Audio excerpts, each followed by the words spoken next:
disciples transforming lives. Ya, bahkan ketika Anda marah, Anda tetap tidak berhak melukai orang lain dengan kata-kata Anda. Dan ketika kita itu sudah melukai, kita bukan cuma butuh rekonsiliasi, kita punya responsibility. Oleh sebab itu, pilihlah kata-kata Anda, bahkan di dalam konflik sekalipun, pilihlah kata-kata yang baik, tanpa menuduh, mencaci maki, menghina, sarkastik dan sebagainya. No, Anda tetap bisa marah dengan benar, dengan kata-kata yang tidak melukai orang lain. Shalom saudara dimanapun Anda berada, damai sejahtera buat Anda semua.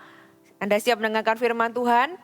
Hari ini saya mau membagikan masih di kitab Yakobus saudara, tapi dengan topik yang berbeda ya. Kitab Yakobus ini penuh dengan banyak sekali pelajaran gitu ya, nasihat, perintah-perintah dan tips-tips kehidupan, nasihat-nasihat yang membantu kita bahkan meluputkan kita dari banyak penyesalan yang kita tidak perlu lalui di dalam kehidupan ini. Kita buka langsung sama-sama di Yakobus pasal yang pertama, ayat yang ke-19. Yakobus 1 ayat 19. Hai saudara-saudara yang kukasihi, ingatlah hal ini. Setiap orang hendaklah cepat untuk mendengar, tetapi lambat untuk berkata-kata dan juga lambat untuk marah. Saudara, saya mau bacakan di dalam versi bahasa Inggrisnya.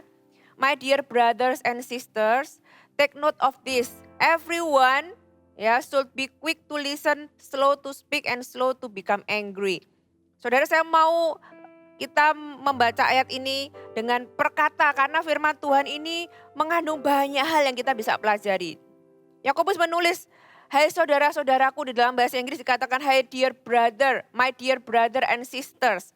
Berarti ini ada pria, ada wanita, saudara ya. Ini bukan tentang salah satu gender yang punya pulsa bicara lebih banyak, saudara ya. Tapi ini tentang pria dan wanita. Firman Tuhan ini equal, sama untuk semua gender. Dan ini berbicara untuk Anda hari ini. Ya, dan setiap kali Anda mendengarkan firman Tuhan, tentunya ini bukan tentang orang lain. Ini bukan tentang suami Anda yang mungkin ngomongnya besar gitu ya. Ini juga bukan tentang istri Anda yang mungkin banyak bicaranya. Ini juga bukan tentang teman Anda. Ini bukan tentang orang lain. Ini bukan tentang mertua Anda, bukan tentang saudara Anda, bukan. Ini tentang Anda dan saya. Saudara, firman Tuhan yang kita dengar itu selalu tentang kita dan untuk kita yang mendengarnya. Dan dikatakan di sini, ingatlah hal ini. Take note gitu ya. Kalau saudara mendengarkan sebuah ceramah yang panjang, ini adalah outline. Ini adalah sesuatu yang Anda harus catat. Sesuatu yang Anda tidak boleh lewatkan. Yang lain mungkin bisa dilewatkan, tapi yang satu ini Anda tidak boleh lewatkan. Berarti apa yang mau disampaikan ini adalah hal yang sangat penting, saudara. Hal yang penting banget, kita nggak boleh melewatkan begitu saja. Setelah itu titik 2. Apa yang Yakobus mau sampaikan? Apa yang penting? Setiap orang, ya garis bawahi dulu kata setiap orang, berarti firman Tuhan ini tidak diberikan, tidak ada pengecualian atau tidak ada orang yang bisa luput dari apa yang akan disampaikan ini. Gitu ya, untuk Anda dan saya tidak ada pengecualian dan ini firman Tuhan untuk semua usia, gitu ya, untuk semua level status ekonomi, untuk semua gender, untuk semua posisi, untuk single juga, untuk married juga, bagi semua kita yang masih bernafas. Karena dikatakan setiap orang hendaklah, ya kan, hendaklah, should be, itu bicara tentang sebuah pilihan. Karena ini adalah sebuah dorongan, sebuah pilihan untuk sesuatu yang Anda bisa pilih, saudara ya. Ini bukan hal yang mudah untuk dilakukan dan belum ada orang yang sampai hari ini benar-benar lulus di dalam hal ini. Tapi kita bisa menjadi semakin lebih baik seiring dengan berjalannya waktu.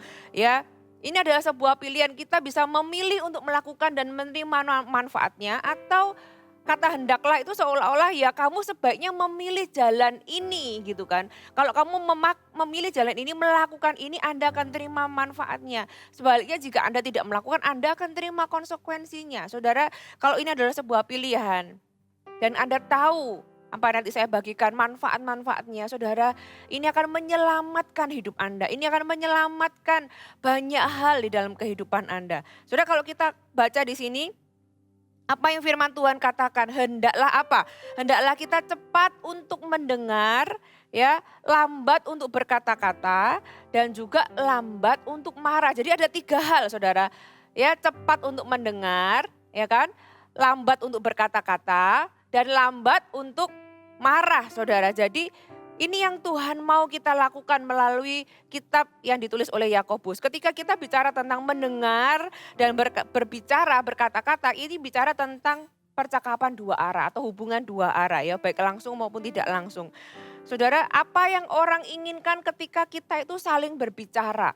Kita punya hubungan. Saudara, percakapan 2 arah itu selalu, orang itu selalu ingin didengarkan, betul? Dan gak cuma ingin didengarkan, orang itu ingin dimengerti. Anda mungkin bisa berkata, kita mungkin bisa gak sepakat, tapi aku ingin didengarkan gitu ya. Kalaupun kamu mau menginterupsi, it's okay. Tapi dengerin dulu gitu kan, kita kan sering bilang dengerin dulu. Ya, itu berlaku untuk semua pembicaraan. Apapun itu, dengan teman, dengan suami istri, orang tua dan anak gitu ya, atasan bawahan, dan sebagainya. Dan konflik itu biasa terjadi sebenarnya bukan karena materi pembicaraannya. Ya, tapi karena salah satu merasa tidak didengarkan. Betul, mari kita masuk lebih dalam. Saudara, sebelum kita masuk lebih jauh, saya mau katakan bahwa mendengarkan itu bukan sekedar memberikan telinga, Saudara ya. Tapi itu melibatkan bahasa tubuh, seluruh tubuh kita dan juga hati dan pikiran. Ya Saudara, kalau Anda bicara, terus orang yang Anda ajak bicara itu main handphone di depan Anda, telinganya sih ke arah Anda sih, dengerin sih kelihatannya kan telinganya itu mendengarkan gitu kan. Anda ngomong, dia nggak ngomong apa-apa, dia cuma pegang handphone. Saya percaya Anda pasti bertanya-tanya dan Anda tidak yakin apakah Anda didengarkan gitu ya. Anda langsung kehilangan pengharapan bahwa Anda akan dimengerti, didengarkan aja belum Anda nggak yakin apalagi dimengerti. Nah itulah biasanya asal mula sebuah konflik. Kemudian ketika Anda bicara gitu ya, Anda nggak yakin apakah Anda didengarkan. Kemudian lawan bicara Anda menjawab Anda. Ya itu jawabannya itu nggak nyambung, nggak seperti apa yang Anda maksudkan. Anda semakin menjelaskan. Anda semakin bukan gitu maksudnya Anda menjelaskan dengan tekanan yang lebih. Kemudian karena Anda merasa tidak didengarkan, Anda merasa tidak mengerti, dimengerti, Anda mencoba menjawab, menjelaskan. Lawan Anda merasa tidak suka gitu kan dengan respon Anda. Dia jawab lagi dengan nada yang lebih tinggi. Saudara, kita tahu nih arahnya kemana ini ya kan. Saudara, yang menarik dalam sebuah konflik, 2 orang yang saling berbicara adalah dua-duanya menginginkan persis apa yang satu sama lain inginkan. Yaitu apa? Dua-duanya ingin didengarkan. Dua-duanya ingin dimengerti. Jadi dua belah pihak ini menginginkan hal yang sama. Nah saudara, ketika kita tidak mendengar lawan bicara kita, ya, dan kita nggak yakin apakah kita ini didengar, sebaliknya dia juga tidak bisa mendengar apa yang kita sampaikan kalau dia sendiri itu tidak merasa didengar. Saudara, tapi firman Tuhan katakan gini, hendaklah setiap orang itu cepat untuk mendengar. Ini agak nggak masuk akal, gimana cara kita mempercepat kecepatan kita untuk mendengar. Ya, dalam sebuah hubungan, prioritas pertama kita itu yang seharusnya kita pelajari adalah listening skill. Ya, listening skill, bagaimana kita itu cepat untuk mendengar ya. Apakah Anda setuju dengan saya bahwa skill yang satu ini tuh lebih sulit daripada skill memasak, skill bahkan mempelajari hal-hal baru, teknologi yang walaupun berkembang tetap bisa dipelajari. Tapi yang satu ini saudara ya, listening skill, cepat untuk mendengar. Kita semuanya harus belajar seumur hidup sepertinya. Tapi itu akan menyelamatkan banyak hal. Oleh sebab itu firman Tuhan ini dikatakan take note karena ini penting. Ini penting untuk kita semua. Anda kalau bicara satu sama lain, Anda kan ingin didengarkan kan? Belajarlah untuk mendengar. Kenapa kita nggak bisa tuntut orang lain mendengarkan kita kalau kita belum bisa membuat orang lain itu merasa didengarkan saudara ya. Dan firman Tuhan juga katakan slow to speak atau lambat di dalam berkata-kata. Ketika giliran kita berbicara, saya beritahu Anda lebih baik terlambat daripada kecepatan gitu ya, daripada terlalu cepat. Lebih baik terlambat, bukan berarti kita nggak jawab, bukan berarti kita diem. No, tapi kita ini nggak terlalu cepat menjawab. Coba ajukan pertanyaan, berikan kesempatan orang itu berbicara lebih banyak sehingga kita itu juga punya kesempatan lebih banyak mendengarkan. Semakin cepat Anda mendengarkan gitu ya, semakin banyak Anda mendengarkan, lawan bicara Anda itu merasa didengarkan. Nah, kalau Anda sudah bisa membuat lawan bicara Anda itu merasa didengarkan atau memang Anda benar-benar mendengarkan, saudara, Anda sudah menang setengah jalan. Anda sudah menang duluan itu. Ketika Anda membuat lawan bicara Anda itu merasa didengarkan. Masalahnya momen terburuk dalam sebuah hubungan itu terjadi ketika kita ini lambat untuk mendengar dan cepat untuk berkata-kata. Contohnya ketika kita jadi orang tua gitu ya. Anak kita cerita sesuatu. Apa yang ada di pikiran kita? Oh, kamu anak kecil, aku sudah tahulah apa yang kamu lalui gitu ya. Bahkan sebelum dia selesai cerita, kita sudah punya jawaban dan jalan keluar. Karena apa? Karena kita lebih tua, kita hidup lebih lama, kita tahu kita sudah makan asam garam gitu ya. Jadi ketika dia cerita, kita tuh bahkan dia belum selesai cerita di pikiran kita apa, aku sudah tahu ini endingnya mau kemana, dia mau tanya apa, dia butuh apa. Kemudian kita sampaikanlah semua hikmat yang kita tahu, instruksi, tips, jalan keluar dan lain-lain. Ya, kita berpikir itu akan menjawab mereka dan mereka akan berterima kasih. Sebaliknya, banyak percakapan ini berakhir dengan anak kita diam, setelah itu nggak mau cerita lagi. Loh, kita pikir apa yang salah ya? Bukankah aku memberikan dia nasihat? Bukankah aku memberikan dia jalan keluar? Bahkan tips, bahkan hikmat dan sebagainya. Saudara, kebanyakan orang cerita itu kepada kita, mereka datang untuk didengarkan, bukan untuk digurui, saudara ya. Saudara, siapa yang pernah mengalami ini? Ketika anak Anda cerita, Anda jawab, setelah itu mereka malah malas cerita lagi sama kita. Atau kita sebagai anak, kita pernah cerita sama orang tua kita, ternyata malah dikasih jawaban yang panjang lebar, setelah itu kita malas ngomong lagi. Kita mungkin pernah ada di dua sisi, saudara ya. Kita pernah jadi orang yang butuh didengarkan, tapi kita juga pernah jadi orang yang tidak mendengarkan, saudara.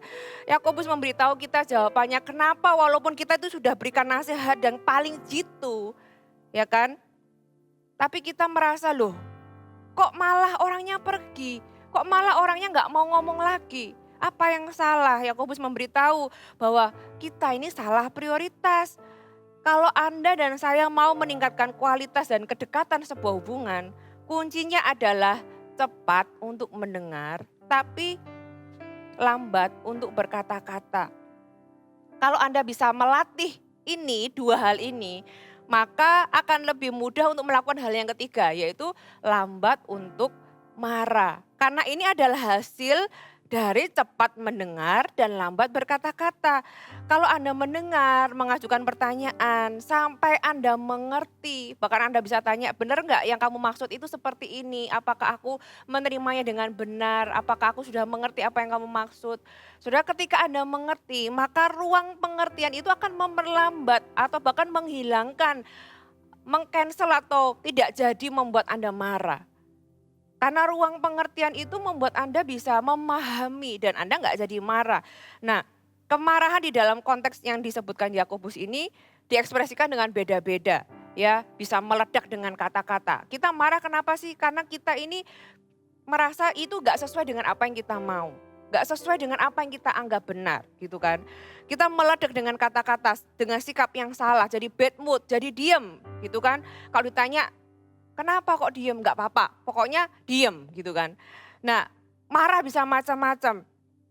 Saudara, firman Tuhan katakan kita harus cepat untuk mendengar, lambat untuk berkata-kata, dan lambat untuk marah. Jadi apa yang harus kita lakukan? Ya, Amsal 29 ayat yang ke-20. Kau lihat orang yang cepat dengan kata-katanya, harapan lebih banyak bagi orang bebal daripada bagi orang itu. Wow. Kalau sebegitu pentingnya gitu ya, sebegitu berharganya kata-kata kita itu, saudara, dan itu punya konsekuensi yang besar dalam kehidupan kita. Kita harus belajar dan sangat berhati-hati dengan mulut kita. Ya, poin yang pertama yang saya mau bagikan adalah mendengar untuk mengerti. Ketika Anda mendengar, bagaimana kita ini mempercepat kecepatan kita untuk mendengar. Karena firman Tuhan katakan, hendaklah kita cepat untuk mendengar. Ya kan, bagaimana kita mempercepat kecepatan kita mendengar? Mendengarlah untuk mengerti. Ya, ada satu cerita kapan hari saya mementor satu pasang suami istri. Saya tanya gimana hubungan kalian dan sebagainya. Kemudian istri menjawab seperti ini, iya ini loh suamiku. Suamiku ini kalau mau ngambil keputusan sesuatu, ya kan di dalam apa yang dia kerjakan. Dia itu saya kasih masukan tapi nggak mau dengar. Padahal apa yang saya kasih tahu menurut saya itu lebih baik. Terus saya bilang sama si istri, saya bilang loh masalahnya suamimu itu juga berpikir apa yang dia pikirkan itu lebih baik dari apa yang kamu pikirkan. Apa yang kamu pikir benar bagi kamu, gitu ya. Suamimu itu juga berpikir apa yang dia pikirkan itu benar bagi dia. Jadi kan dua-duanya benar gitu kan. Si istri jengkel karena merasa tidak bisa dikasih masukan. Si suami merasa loh itu menurutku benar tapi yang ini menurutku juga benar. Saudara, jadi masalahnya ketika dua orang itu sedang berbicara dan apalagi sampai konflik sebenarnya adalah dua-duanya itu merasa benar. Ya kan, dua-duanya merasa benar, dua-duanya butuh didengarkan, dua-duanya butuh dimengerti. Ya, nah saudara kalau kita ini berkata bahwa aku ini nggak tahu kok orang ini itu bisa mikir kayak gitu. Gitu ya. Atau kita berkata aku ini nggak tahu kok orang ini tuh bisa ngomong kayak gitu. Perhatikan kata-kata kok aku tidak tahu. Kalau Anda berkata bahwa aku tidak tahu berarti yang butuh dikasih tahu siapa? Kita. Aku nggak tahu kok orang itu bisa ngomong kayak gitu. Loh ya makanya karena kita nggak tahu kita butuh mengerti. Itulah kenapa kita harus lebih banyak mendengar. Aku nggak tahu kenapa kok orang ini ya. Kadang-kadang kita ini berkata demikian tapi bukannya kita ini ingin tahu atau mencoba mengerti malah kita ini menjawab dengan apa? Pernyataan, nasihat, hikmat yang kita anggap benar. Saudara, kalau Anda merasa Anda nggak tahu kenapa orang ini ngomong seperti itu, berarti yang Anda harus lakukan adalah Anda perlu tahu. Gitu ya, itu harusnya membuat Anda semakin ingin tahu dan mengajukan pertanyaan. Jadi ketika Anda mendengar, dengan tujuan mendengarlah untuk mengerti, bukan untuk menjawab. Ya, nah dalam hubungan maupun konflik, kita ini mendengar seringkali hanya untuk menjawab. Ya kan? Kalau kita hanya untuk menjawab dan tidak untuk mengerti, kita tidak akan belajar sesuatu. Dan sulit untuk membangun hubungan jadi lebih baik. Saudara, di dalam bukunya yang ditulis oleh Steve Covey, judulnya Seven Habits of Highly Effective People, ada habit yang kelima.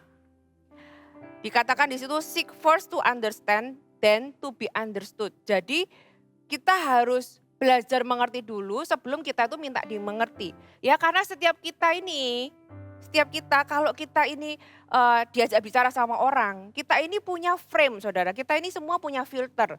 Filter kita itu bisa karena pengalaman kita gitu kan, apa yang kita pernah diajarkan, trauma yang pernah kita lalui dan sebagainya. Sehingga kadang-kadang apa yang kita dengar itu tidak sepenuhnya kita itu langsung bisa mengerti dengan baik. Karena kita punya filter, makanya kita perlu lebih banyak mendengarkan. Dan sebenarnya kita akan terlihat bodoh gitu ya. Kalau kita ini menghakimi, menasehati, bahkan mengkritisi orang lain sebelum kita ini mengerti mereka. Ya karena itulah kita butuh lebih banyak mendengar saudara. Ya lebih banyak mendengar daripada berbicara. Saudara kalau Anda mengerti firman Tuhan sampai di titik ini dan bisa melakukan firman Tuhan ini sudah luar biasa saudara. Ini sudah one step ahead. Tapi Yakobus itu tidak berhenti di sana, saudara ya. Dia meneruskan kalimatnya karena tadi itu diakhiri bukan dengan titik. Ya, dia melanjutkan. Ada titik koma, bukan titik. Jadi Yakobus itu melanjutkan kalimatnya di ayat ke-20 sebab ya, kenapa kok kita ini disuruh cepat mendengar, ya lambat untuk berkata-kata, lambat untuk marah sebab amarah manusia itu tidak mengerjakan kebenaran di hadapan Allah. Kita berpikir, oh kenapa kok kita ini disuruh cepat untuk mendengar, lambat untuk berkata-kata. Kalau kita kalem, mungkin tujuannya supaya kita tuh lebih didengar. Mungkin tujuannya supaya kata-kata kita lebih meyakinkan. No, ternyata tujuannya adalah supaya kita ini punya kebenaran di hadapan Allah. Kenapa? Kalau kita ini cepat untuk berkata-kata gitu ya, lambat untuk mendengar, kebalikannya kita akan gampang untuk marah. Dan amarah kita itu tidak mengerjakan kebenaran di hadapan Allah. Jadi ketika kita marah gitu ya, kita marah karena ada sesuatu yang gak berjalan seperti yang kita mau. Kadang orang gak mau mengakui kalau dia marah, dia bilang aku frustasi. Frustasi itu sebenarnya adalah kemarahan yang terpendam. Sebenarnya marah itu kan seperti tekanan. Dia bisa meledak keluar atau bisa meledak ke dalam. Apalagi kalau kemarahannya itu berupa kalimat-kalimat yang menyakitkan. Saudara, itu akan menutup ruang untuk rekonsiliasi. Nah, di dalam pembicaraan, di dalam konflik dua arah, sebenarnya ada 3 agenda di situ. Pertama agenda Anda, ya kan, biasanya nomor 1 agenda kita kan. Agenda kita adalah meyakinkan orang yang lawan bicara kita bahwa kitalah yang benar. Nah, masalahnya lawan bicara Anda juga punya agenda yang sama. Lawan bicara Anda punya agenda meyakinkan Anda bahwa dia yang benar. Tapi kita lupa bahwa ada agenda yang ketiga, yaitu agendanya Tuhan. Agenda Tuhan itu bukan memilih siapa yang benar. Agendanya Tuhan adalah supaya hubungan kita itu enggak salah. Supaya hubungan kita itu enggak rusak satu sama lain, itu loh. Jadi agendanya beda. Kalau agenda kita berkata bahwa aku benar, aku mau kamu tahu bahwa aku benar, dan aku mau semua orang tahu bahwa aku benar, itu kan agenda kita. Nah, lawan bicara kita juga punya agenda yang sama. Persuasif skill kita itu menghasilkan kebenaran diri sendiri, saudara. Dan itu bukanlah kebenaran yang benar, bukanlah kebenaran yang Tuhan mau. Ya, dan Tuhan itu enggak suka dengan kita kalau kita tuh pengen benar sendiri gitu ya. Kita satu sama lain ingin menjadi yang paling benar. Sedangkan Tuhan mau kita tuh benar, menjadi benar satu dengan yang lainnya. Ayo jujur saudara, kalau kita itu berargumen dengan orang lain. Kita berargumen, kita menang. Gitu kan. Apakah Anda benar-benar menang sesuatu? Ya kan, apakah dengan Anda menang argumen itu Anda memenangkan hubungan Anda? Ya kan, kalau suami istri, ya yes aku menang argumen dengan istriku. Kemudian ditanya mana istrinya, enggak tahu sudah pergi. Saudara, Anda bisa menang di dalam argumentasi tapi Anda bisa kalah di dalam membangun hubungan. Ini juga berlaku sebaliknya. Istri bisa menang di dalam argumentasi, setelah itu suaminya pergi.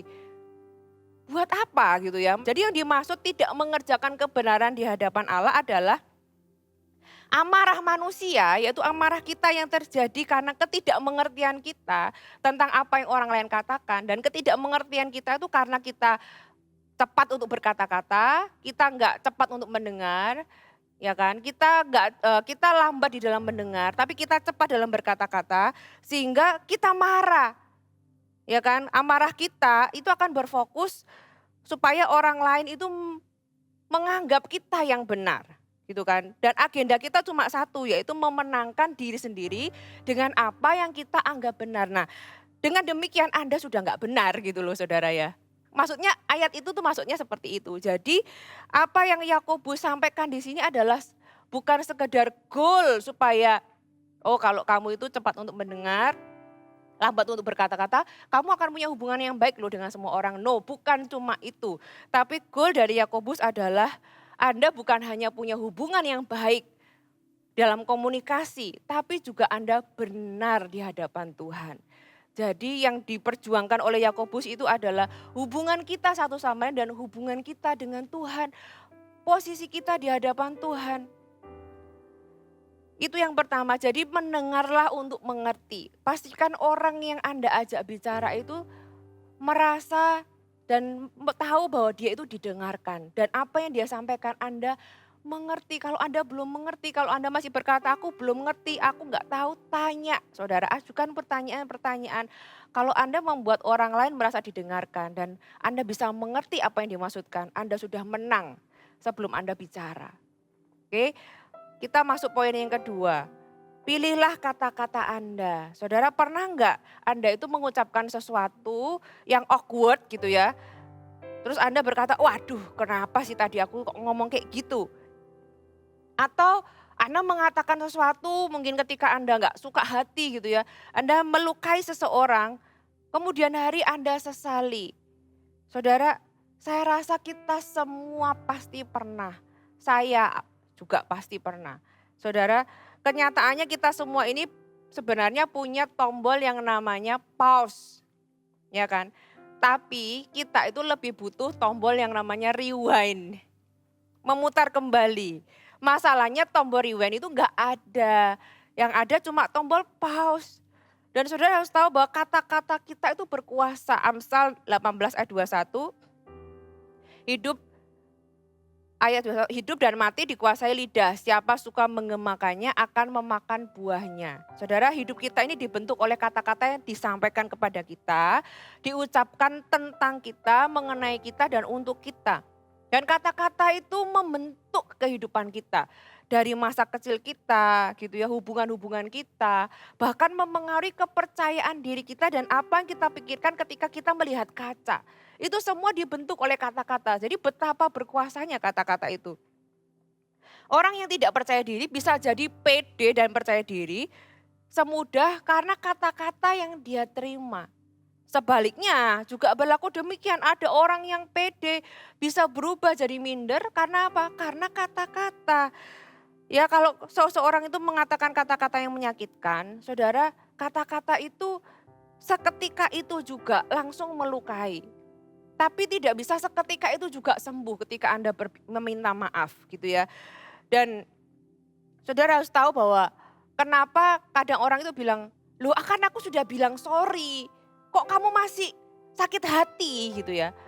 Karena memang rumusnya saudara ya, kata-kata yang menyakitkan itu bobotnya lebih berat. Kita lebih lama mengingatnya.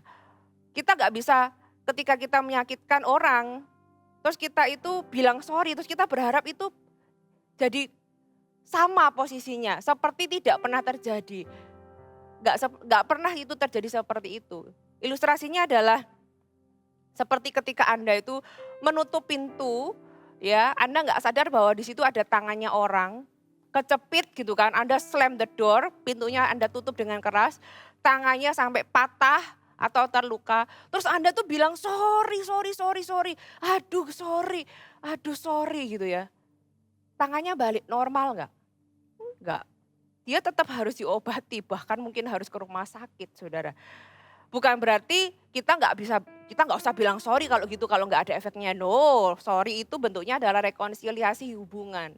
Tapi untuk menyembuhkan kata-kata yang melukai, Anda perlu membalutnya dan mengafirmasi dan menyembuhkannya juga dengan kata-kata positif dan kata-kata yang menyembuhkan itu berkali-kali dan itu takes time saudara. Makanya pilihlah kata-kata Anda, bahkan ketika Anda marah, ya, bahkan ketika Anda marah Anda tetap tidak berhak melukai orang lain dengan kata-kata Anda. Saya akan jelaskan itu 2 minggu lagi, kita masuk akan lebih dalam 2 minggu lagi. 2 minggu ini saya akan bicara tentang mulut, saudara ya. Hari ini saya bicara mengenai cepat untuk mendengar dan lambat untuk berkata-kata. Nah saudara sampaikan dengan benar apa yang perlu Anda sampaikan tanpa melukai orang lain.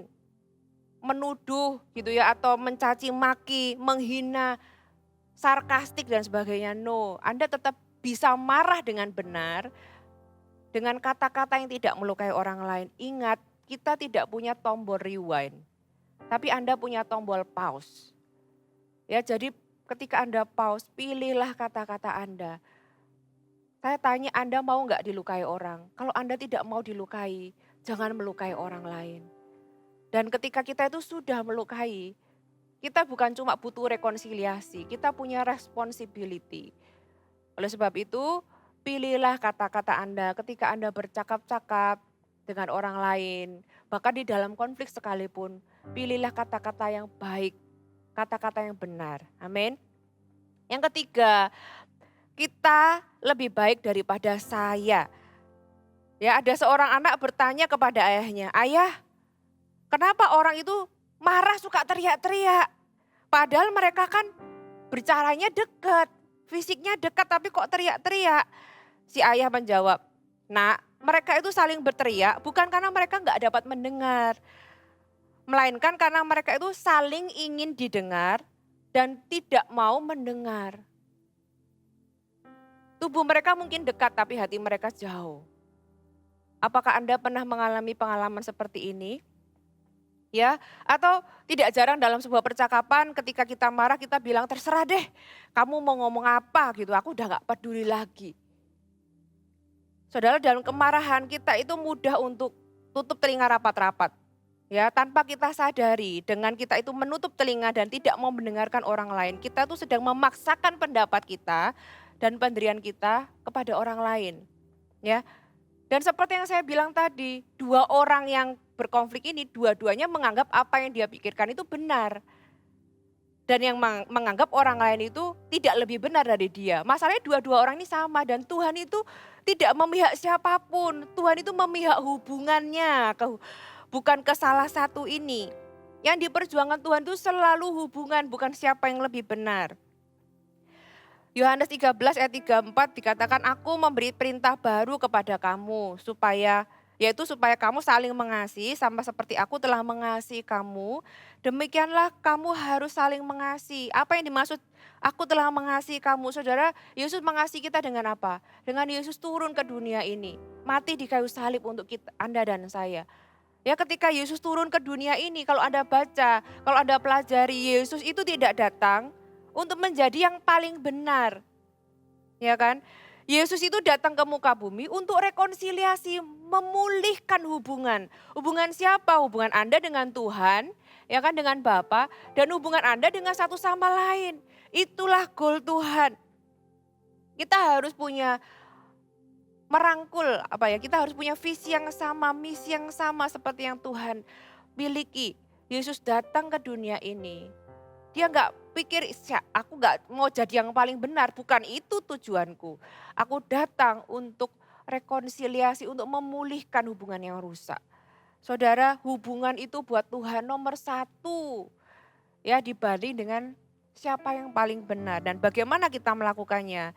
Dengan kita ini cepat untuk mendengar, lambat untuk berkata-kata, dan lambat untuk marah.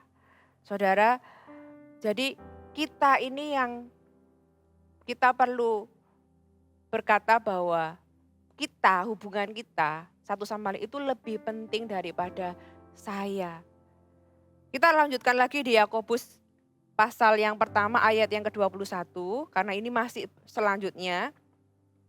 Sebab itu, ya ini kan kata sambung ya kan, sebab itu supaya kamu tuh bisa melakukan ayat-ayat sebelumnya, supaya kamu tuh bisa cepat untuk mendengar, lambat berkata-kata, lambat untuk marah. Sebab itu buanglah segala sesuatu yang kotor dan kejahatan yang begitu banyak itu dan terimalah dengan lemah lembut firman yang tertanam di dalam hatimu yang berkuasa menyelamatkan jiwamu.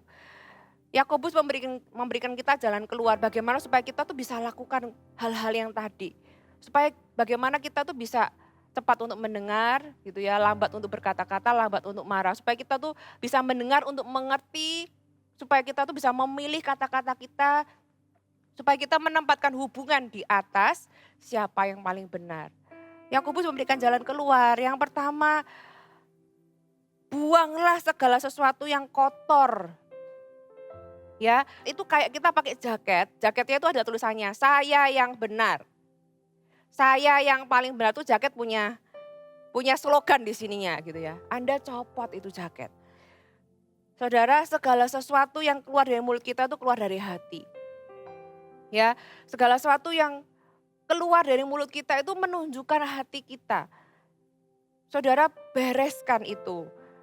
Pertengkaran sesama teman dimulai dari percakapan yang nadanya dari pelan jadi tambah naik, tambah naik, tambah naik. Kekerasan dalam hubungan. Kita berpikir, oh ini juga percakapan kok sampai ke area moral. Iya, karena percakapan itu kalau salah bagaimana kita menanggapinya itu bisa sampai kekerasan. Perang bisa terjadi, bunuh-bunuhan itu bisa terjadi. Karena apa? Dari konflik lewat mulut, saudara. Ya, sebagai anak-anak Tuhan, saudara, kita perlu punya hubungan yang baik dan benar dengan Tuhan dan dengan sesama. Dengan cara apa? Mencopot jaket kita yang berkata saya yang paling benar. Ya. Yang kedua yang harus dicopot adalah dikatakan di sini dan kejahatan yang begitu banyak itu. Bahasa Inggrisnya dikatakan The evil that is so prevalent. Jadi kejahatan yang kelihatannya bagi orang itu biasa. Tapi itu sesuatu yang kita harus buang di dalam diri kita.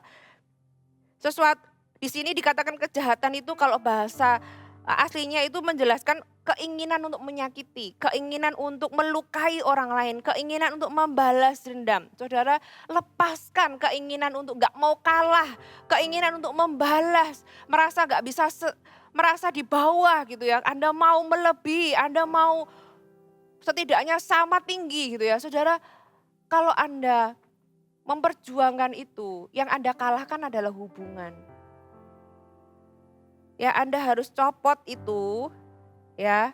Ambillah waktu pause, ya, ditekan itu tombol pause, kemudian lepaskan jaketnya karena Anda tahu konflik yang percakapan yang semakin tinggi itu ujungnya kemana. Dan itu tidak akan menuju ke sesuatu yang baik. Saudara, kalaupun Anda memenangkan argumentasi, ya, tanpa memenangkan hati lawan bicara Anda sudah kehilangan pembicaraan dan hubungan itu sendiri. Jadi Yakobus memberikan kita jalan keluar, copot, ya apa itu yang harus copot, yaitu jaket saya paling benar, ya kan. Dan keinginan untuk nggak mau kalah atau membalas. Dan yang terakhir, terimalah dengan lemah lembut. Bahasa Inggrisnya dikatakan humbly accept, dengan rendah hati. Terimalah firman yang tertanam di dalam hatimu. Ketika Anda melepaskan jaket saya benar itu, kemudian hal-hal yang keinginan hati Anda yang salah, kenakan. Sekarang pakailah jaket kerendahan hati. Ya kan? Kerendahan hati berkata bahwa kita itu lebih penting daripada saya. Kolose pasal yang ketiga ayat 12. Karena itu sebagai orang-orang pilihan Allah yang dikuduskan dan dikasihinya, kenakanlah, jadi pakailah belas kasihan, kemurahan, kerendahan hati, kelemah lembutan, dan kesabaran. Ya, dan ayat ini juga diselesaikan dengan sebuah kalimat Yakobus 1 ayat 21. Yang berkuasa menyelamatkan jiwamu. Saudara, kalau Anda itu bisa melepaskan jaket yang salah tadi dan memakai jaket yang benar, ya itu akan menyelamatkan Anda. Dan dikatakan menyelamatkan jiwamu ini bukan berarti tentang hidup yang kekal, tentang surga, bukan. Ini menyelamatkan Anda, itu berarti menyelamatkan pernikahanmu, menyelamatkan karirmu, menyelamatkan usahamu, menyelamatkan masa depanmu, menyelamatkanmu dari penyesalan yang tidak perlu, menyelamatkan anak-anakmu di masa depan, menyelamatkanmu bahkan dari penjara. Saudara, itulah kenapa firman Tuhan ini begitu penting. Yakobus katakan take note, ingatlah ini. Hendaklah setiap orang cepat untuk mendengar, lambat untuk berkata-kata, dan lambat untuk marah. Bukan berarti kita gak boleh ngomong. Kita ngomong setelah kita mengerti. Buatlah orang lawan bicara Anda itu didengarkan, dimengerti. Menangkan pembicaraan itu. Kemudian Anda bicara di dalam pengertian. Sehingga hubungan Anda itu benar satu sama lain. Dan Anda juga benar di posisinya di hadapan Tuhan. Amin. Firman Tuhan selesai. Tapi saya berdoa supaya firman Tuhan ini mendasari dan menyelamatkan banyak hal di dalam kehidupan Anda. Siapa di antara kita yang tidak pernah bersalah dengan kata-kata kita? Gak ada. Seperti yang saya bilang tadi, belum ada orang yang lulus dari yang satu ini. Listening skillnya kita harus lebih baik dan lebih baik dan lebih baik. Tuhan itu mau Dia ada di dalam kehidupan kita supaya kita punya hubungan-hubungan yang sehat. Kebahagiaan itu Tuhan taruh di dalam hubungan-hubungan di dalam kehidupan kita, saudara. Kalau kita bisa melakukan hal-hal yang tadi, saya percaya di balik perintah-perintah tadi sebenarnya ada sebuah reward. Rewardnya adalah saudara bisa menikmati hidup dengan orang-orang yang Anda kasih. Dengan hubungan-hubungan yang ada di dalam kehidupan Anda. Mari kita punya hati yang terus mau dibentuk. Dan kita berjaga-jaga di dalam mulut kita. Seperti Yesus ketika Yesus datang. Apa yang dia perjuangkan adalah hubungan Anda dengan Tuhan. Dan bukan pribadinya untuk menjadi yang paling benar. Biar kita juga belajar sama seperti Yesus. Hai, terima kasih sudah bergabung bersama kami, Gereja Mount Sharon, Jabodetabek. Sebagai gereja Tuhan, adalah kerinduan bagi kami untuk melihat Anda terus bertumbuh di dalam pengenalan akan Tuhan dan mengalami perubahan hidup. Maka dari itu, bergabunglah bersama komunitas kecil kami, Connect Group. Dapatkan informasi lebih lanjut pada kolom deskripsi kami. Last but not least, don't forget to subscribe dan bagikan video ini kepada orang yang Anda kasihi. Thank you for joining us and see you next time.